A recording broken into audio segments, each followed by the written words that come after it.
Hi, my name is Lisa. My husband received a kidney from a living donor via paired exchange about 18 months ago. I had never thought about kidney disease until the first year of my marriage to my husband. We were enjoying our honeymoon year, and he went for a routine scan for another medical condition, and they found out he's got polycystic kidney disease. And I learned what kidney failure would mean for my husband. I felt compelled to help in any way possible. I learned about kidney disease and its treatment options. I was surprised at the lack of awareness and education about finding a living donor for your kidney transplant. We were literally given no information about how to go about finding a donor. His brother was first tested. He was denied. I was then tested. I was denied. And once we couldn't solve the kidney crisis in our own backyard, I knew we only had one choice, and that was to go public. So unfortunately, I am never able to donate a kidney because I have fibromuscular dysplasia in my renal arteries, which is basically like having a string of beads in my arteries, which means it doesn't pose any threat to me, thankfully, but it means I will never be able to donate a kidney to anyone. Upon hearing this news, I was devastated at not being able to donate a kidney to save my husband. So I have vowed to donate my voice to raising awareness about living kidney donation. It got really scary for me when I was denied to donate my kidney to my husband. I knew we had only one choice, and that was to start telling people outside our family.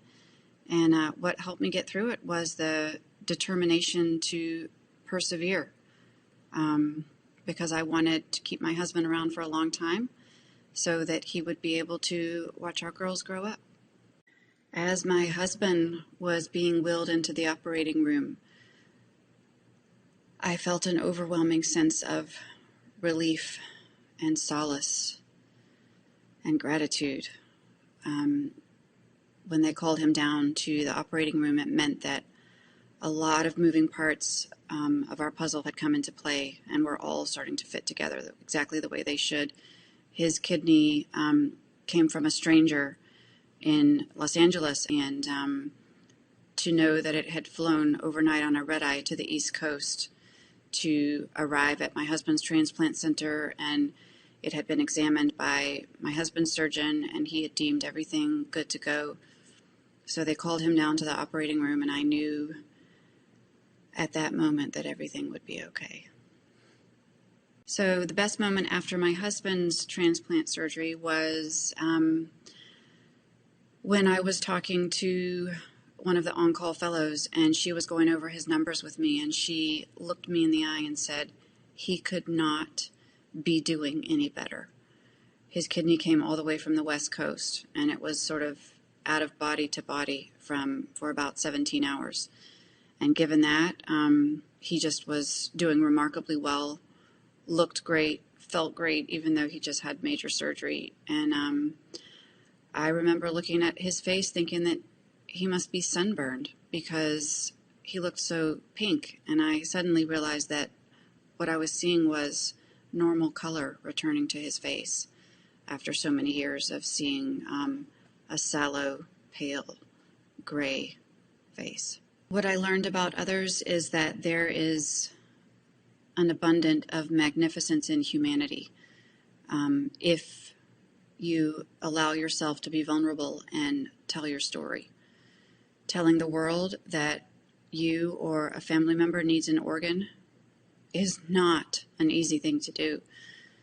But if you're faced with the choice of putting something on social media or telling people versus debating the pros and cons of metal or wood casket selections, I know what I would pick, and we picked to go public and tell people. And we were very, very fortunate to have people literally from all corners of the globe enroll at my husband's transplant center to help him. It was restoration in humanity with the click of one button. So after my husband received his kidney, he became a new person. His energy was back, his color was back. He felt good, even though he had just undergone major surgery and was adapting to a new organ and had new medicines to take. It was just phenomenal to see how quickly he bounced back. You don't really realize how much work these tiny little organs do in your body until they're not working. It was just phenomenal to see his improvement on a daily basis. For me, his wife, knowing that I will never be able to donate a kidney, was a hard pill for me to swallow, and I have taken that energy and channeled it into something positive, and I am now advocating and raising awareness for those who don't know that living kidney donation is an option, and furthermore, for those who don't know that donating to another person to save the one that you intend to help is also an option via paired exchange. There is a common misconception that you have to be a match to help the person you want to help, and that's just simply not true. Kidneys, in my husband's case, were flown in and around all of the United States, and multiple lives were saved in different states because my husband needed a kidney and because we were forced to tell the world.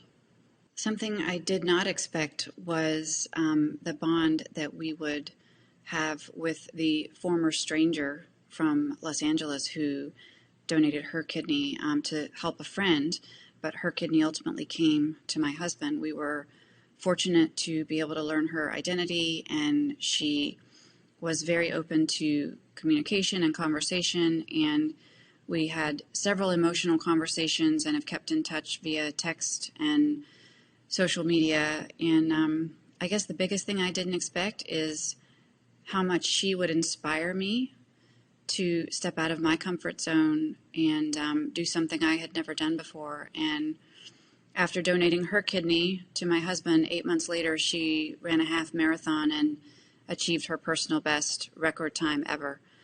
And when I saw that post on social media, I said to myself, I'm going to meet her. I have to meet this person. I want to meet her. She's inspired me. So I am not a runner. I had never done any races before, but I took a huge leap of faith outside of my comfort zone and decided to meet Shannon and run the Golden Gate Half Marathon with her. So we ran the Golden Gate Half Marathon about 13 months after she donated her kidney to my husband, and we picked the Golden Gate Bridge because it's often shrouded in fog, and our journey to kidney transplant was exactly like that. We were often navigating in the dark without a flashlight in sight, and what I learned is that you just really have to keep going, keep putting one foot in front of the other, even if you can't see where your path is leading you. You just have to trust that you're doing the right thing. We met and ran half marathon, which is 13.1 miles, and we ran 13.1 miles in honor of the approximate 13 people who die every single day waiting for a kidney. The best advice I could give to someone who is thinking about being a living donor is to do your own research and make your own decision about going forward. You will undoubtedly meet naysayers who will worry about your health, worry about your recovery, worry about what will happen should you need a kidney in the future. And all of these questions are very valid questions. They also are questions that have very solid answers.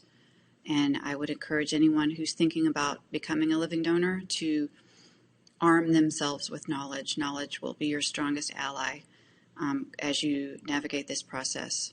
What I would like to say in closing about living kidney donation and what we learned is that the kidney crisis in the United States is overwhelming.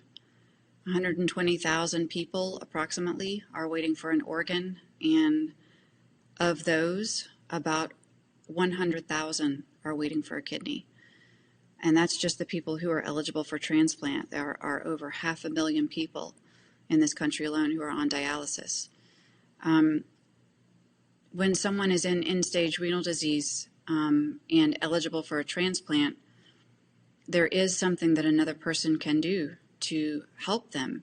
Another person literally has the chance to flip over that person's hourglass that's running out of sand and give them more time to live. And I just think the lack of awareness out there is astounding. I think people are scared. People only think that you can donate organs after you die, in terms of, I'm a registered organ donor on my license, and that is also very true, and that's wonderful if you are an organ donor on your license. But I think what we need to do is embrace awareness in terms of raising educational awareness about the kidney crisis in this country. It's a solvable issue. We just need to inform more people about the safety of living kidney donation. And I feel like I don't ever ask anyone to donate a kidney or even think about donating a kidney. I ask people to have a conversation about living kidney donation. And that conversation may spark other conversations, and you never know whose lap it may land in and who it may touch, and they may decide that one day it's the right choice for them.